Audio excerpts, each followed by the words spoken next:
ትዳር በብልሃት ነው የሚገነባው። የኔ እናት ተይ።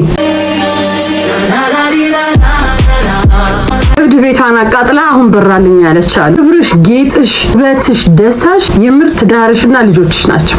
ነፃነት ከልጅ ጋር በትዳር ያምራል። ልጆችሽ ስቲ ዋጋ ክፈይ። አዎ ነፃ ልትሆኚ ትችያለሽ፣ ግን በልጆችሽ ደስታ ላይ ቁማር እየተጫወትሽ ነው። ጂጂ ልጆቹ ህይወት ውጪ። አንዳንድ 2 ልጆች ነው የወለዱት። ጣሉ ሳይጋጩ ቀርቶ አይደለም፣ ግን ምን አለ መተላለፍ አለ። በዛ ሰዓት አንቺ አጠገባቸው አልነበርሽ። አሁን ጋር ሲታረቁ ደግሞ ምን መጣ? አምሪ አማራጭ ያዘች። እዚህ ጋር ጓገጭ ሲል እዛ ወደ እናቴ ጋር ሄዳለሁ የሚያር በአማራጭ አይደለም የሚሄደው። ከእናንተ በላይ ልጆቹ ናቸው እየተጎዱ ያሉት። ልጆች ምንና መጠጥ እንደሚያስፈልግ ሁሉ የእናትና የአባት ፍቅርም ያስፈልጋል።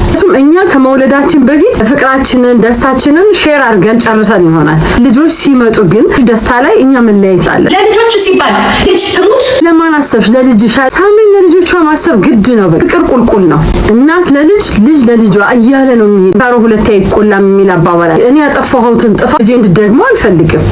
እንደዛው ማድረግ የለብሽም። አንተና ሳይመችሽ ቀረሽ የልጆችሽን አባት ጥለሽ ወተሽ ልጆች ናቸው የሚጎዱት። እናት የአባት ፍቅር ያጣሉ። እናቴና በአባቴ መሀል አያቴ ገብታ ነበር ብለው ነው የሚሉት። ልጆቹ ህፃናት ናቸው ገና። አይነት ውሳኔዎችን ባትወስኝ። ትዳር ትዕግስት ይፈልጋል። ትዳር ዋጋ። አምፖል ተቃጠለ ተብሎ ቤት አይቀየርም።